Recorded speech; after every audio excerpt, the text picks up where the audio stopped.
Hello everyone and welcome to Sunburned. Albino ranks every Nightlord in Elden Ring Nightreign from easiest to hardest. These are the final big bads at the end of your expeditions that are all new to this game rather than having been transferred here from other games Pokemon Home style like all the regular bosses, which I am not ranking because they're mostly the same.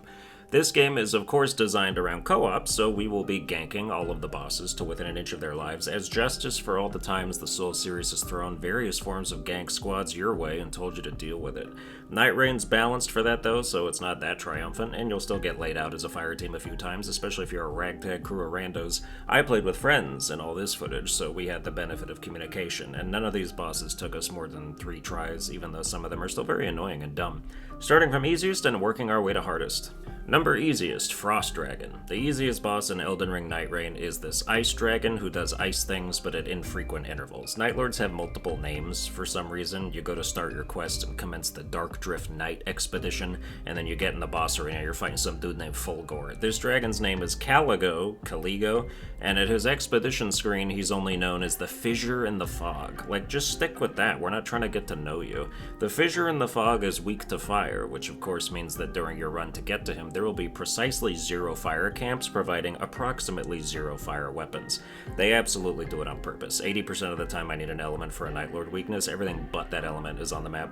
I messed around with all the characters, but you'll predominantly see me playing Raider in this video because I love him. He's got such a dumbass playstyle where all his abilities just let him be completely oblivious to whatever the enemy's doing. A big combo or ultimate attack is coming up, I'll tank it with my skill and pay it back double, or I'll invincibly summon a big rock with my ultimate and listen to my teammates complain that they can't see the boss anymore. I get an earful every time that rock is on screen. Either the boss is attacking through it and killing my squad, or I block somebody from doing a visceral attack, or I completely fuck up our Iron Eyes line of sight. Every outcome is enjoyable, and there is always a smile on my face when I'm bringing this thing up. Anyway, the boss. The Fog Fissurer is really just a garden variety frost dragon in a game that already has garden variety frost dragons, but this one ice skates around the map like Tanya Harding and has a couple more attacks. The first big thing it'll do is create this massive ice ceiling you have to look up and see where it is so you can super sprint about 1.5 miles to get out from under it, or if you're Raider, you just time a skill activation, act like you got hit by a snowball instead. Another attack has it spawning frozen meteors on the ground that explode after a bit, and then it's got this gorgeous spectacle of a move where it launches the entire North Pole at you in pellet form. If you're close when this starts, you don't have to deal with it too much, so it's good for your team to spread out, in the hope of him targeting someone far away so the others can get in there. Walking over any ice crystals on the ground causes frost buildup, which is bad. Nightlord fights in this game are more about preparation and luck than skillfully navigating the encounter itself, so if you want to give yourself the best chance, wait till you have the mountain shifting earth event so you can go in there and nab the thing that gives you anti-dragon effects on your weapons and doubles your frost resistance. The other bosses in there will also often drop caches that have a high chance to have frost resist as an option. Stack enough of that, you won't even have to think about frost, and fire weapons will probably help, but I wouldn't know because the game never gives me any when I want them. Even without the added support, the Fissure Dragon is the easiest boss in a group. If anyone goes down, reviving them is a very leisurely activity between attacks. Number 7, Augur. It's at least a better name than Maris. Augur is weak to lightning. Not holy. Lightning. You're going to be looking at those tiny elemental symbols in the Nightlord menu and squinting at them like, is that holy? Nah, it's lightning. They just decided to draw them nearly identically. Hey, how about for holy we have like a beam of light shining down? Is that cool? Yeah, sure, I like that. So what about for lightning? Well, I was thinking we have like a beam of light shining down, but then when people whip out their trusty magnifying glasses, they'll be able to see that we put little sparks in there. At least rotate it the other diagonal. Anyway, I'm in this footage wielding the holy weapon I was very pleased to get on the way here, and shooting bubbles at a monster that is basically a giant bubble. I'm getting out-bubbled. This is a SpongeBob-ass fight. Dude's sending jellyfishes at me and sprouting gangly arms out of the ground. I'd like to trade my boiled prawns in for some Krabby Patties. Like the Brian Boitano dragon, Augur is a boss you have to track down and cherish every second you actually get to spend hitting it, because the only means of difficulty they were able to add here is having to stop yourself from impatiently tilting while this thing floats out of reach above you and slaps you around. An Iron Eye lightning bow would go so hard here, and in fact you don't even have to be that specific. If you know you're fighting this aggravating floater ahead of time, which you do, I don't care what class you are, get a bow, an electric one if you can, and turn him into a pincushion. Yeah, Iron Eye's better at it, but any damage is better than just lackadaisically rolling through splashes and waiting your goddamn turn. Spells are also good and aren't limited to the magic scalers. Get a seal on anyone and toss some lightning spears. Augur is an insomniac. This dude is always trying to go to sleep, and it's your job to make sure this does not happen. If you see him calling it a day in the middle of the arena, run up and stagger him out of it, or else your sleep meter will fill, and then presumably something bad happens. We beat him first try and never let him pull this attack off, but we had a bit less luck with the Oppenheimer raindrop payload he unleashes periodically. It's a bubble nuke that slowly falls to the ground, and your whole squad needs to wait for it to get close enough to attack, and then unload on it before it explodes. Another good reason to have projectiles for a head start. It's got a huge AoE and drains your health and puts you to sleep if you get hit by it. If the Augur can't sleep, it'll damn well make sure everyone else does. Halfway through the fight, it gains some seaweed entrails as a dress, and then its attacks just repeat more. Another easy fight that's easy, despite us not having anything to exploit its elemental weakness. Number 6, Gaping Jaw. Again, it's called Gaping Jaw, and then its government name is Adele. Hello? It's me. This is the only boss I've ever beaten solo, which I did as the Executor at level 12 after the patch that made solo a bit less of an unbalanced nightmare. A bit. Here's a little footage of that to prove I did it. Hooray! Now onto the group footage where I'm playing as Iron Eye, and yet I'm not the one running away. Gaping Jaw does not sit still for anything, unless she's over her calorie limit and has to throw up. Poisoning it causes it to bulimia all over the place, which at least lets you get some uninterrupted hits in while you call it a fat bitch. One thing you can't call it is lazy. This thing puts every ounce of effort into its attacks, launching itself at whoever's nearby with its full body. It's eager to eat whatever ends up in its mouth with its bulldozing jaws like an Instagram model on her cheat day. People with ranged attacks are good here, not because you're a cowardly camper, but because the boss is constantly flinging itself in random directions and it's hard to catch up to it with melee. Halfway through, it will unleash its inner Pikachu, and now you've got electricity to deal with. It doesn't overly change how you deal with the monster. If anything, it's just more flingy, but some of those shockwaves now have aftershocks, so you want to double roll some attacks.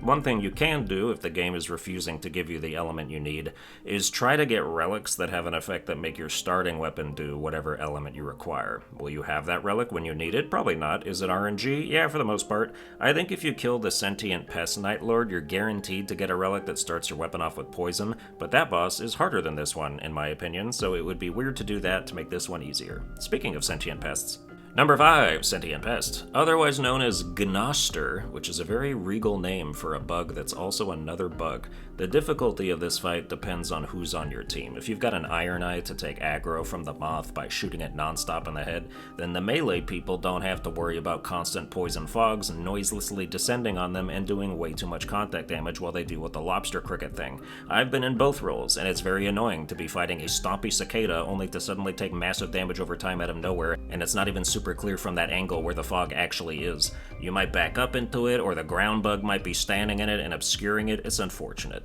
The sentient pests are weak to fire, but I shoot about 1,000 fire arrows at the moth in this footage, and I think I only activate the weakness once. If you get grabbed by the moth, it spits a nice little parasite into you that your teammates have to remove by attacking you, which is confusing because when they come up to me to take a swing at it, my instinct is to run around and dodge them. I guess it affects the brain quickly. It seems to just do DOT, but that also might just be because you get poisoned at the same time. Maybe if you leave it on for too long, you get charmed and lose control of your character and start attacking your squad. That's what should happen anyway.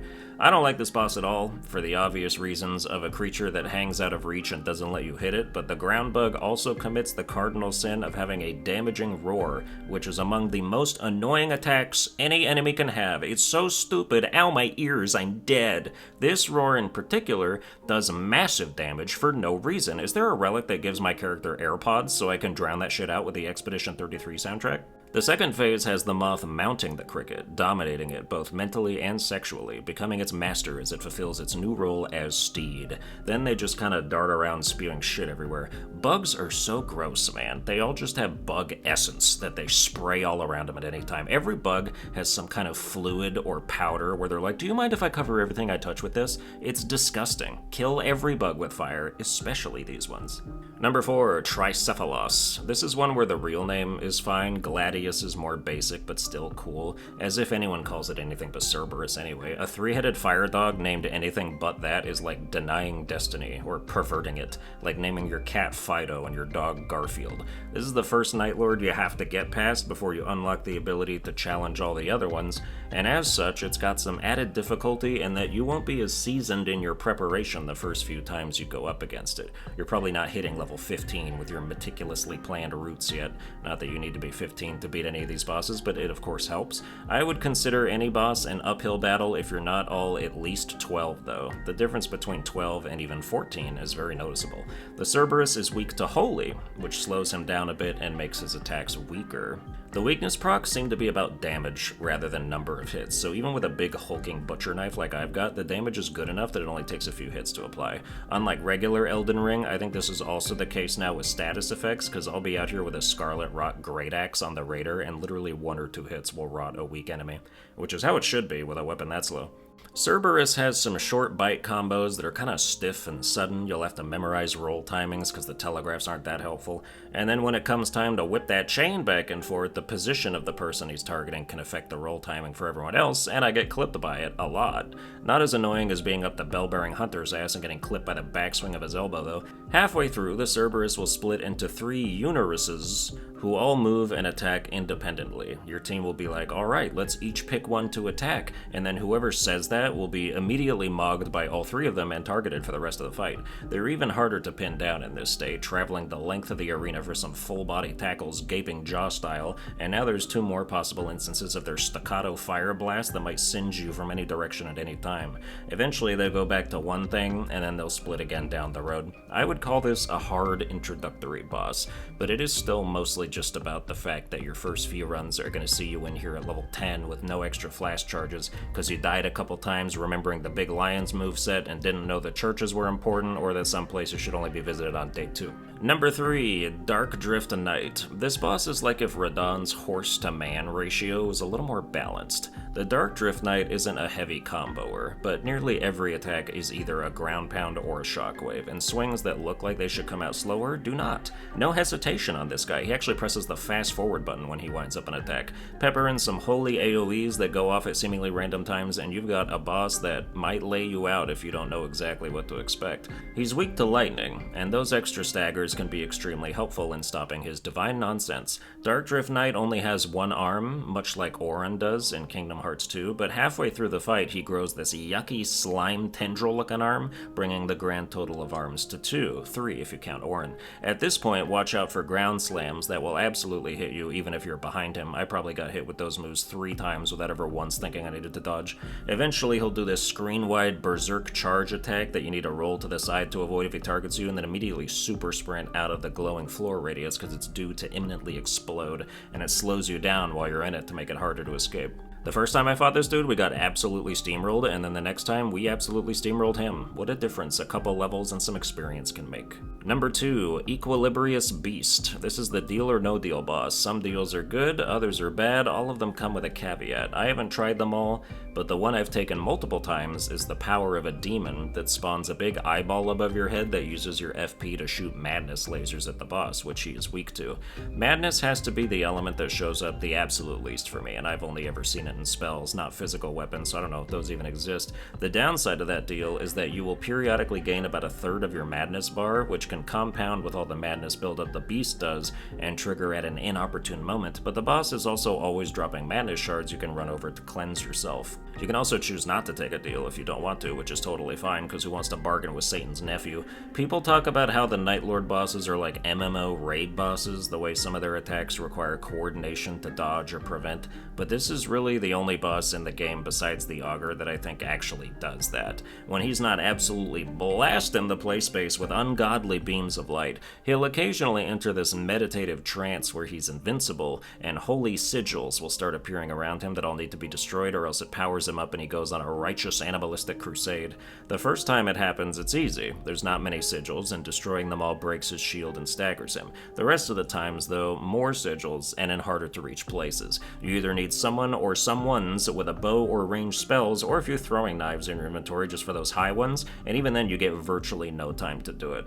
The only way I can see it happening is if as soon as he shields, everyone immediately runs to their own corner in a triangle-shaped formation around him, whips out a bow, and shoots everything in their vicinity. Like, even running from sigil to sigil with a sword is too slow.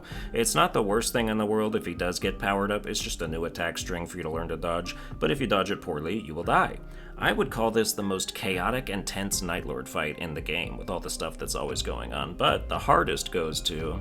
Number 1, Night Aspect. From Software loves to pull the wow, this first phase is easy, I sure hope there isn't a second phase that blows the fucking roof off the place. We expect it now, so it makes the first phase feel like a waste of time. The Night Aspect is this unassuming mummy wrapped in bandages that haphazardly swings his sword around. He's quick, darting back and forth between targets, but still kinda lazy about it. You land the final blow, watch as darkness oozes out of every pore in his body, the screen fades to black, and you wake up in a galaxy. Now this man is activated, his sword is thick with a magical big dick energy. He's got more of a spring in his step, but he has further to go. Halfway through this phase, or whenever he decides to, really, he tears open the fabric of reality and lets a collapsed neutron star or something spectate the match, ripping the ground with elemental shocks and discombobulating the whole terrain. This can take the form of one of several elements. The last time we attempted the boss, he was doing holy shenanigans, but this time it's fire.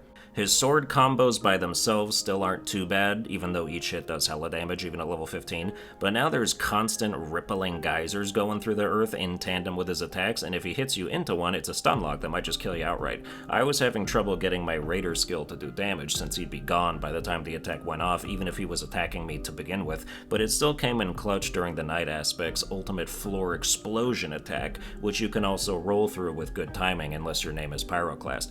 Cool boss though.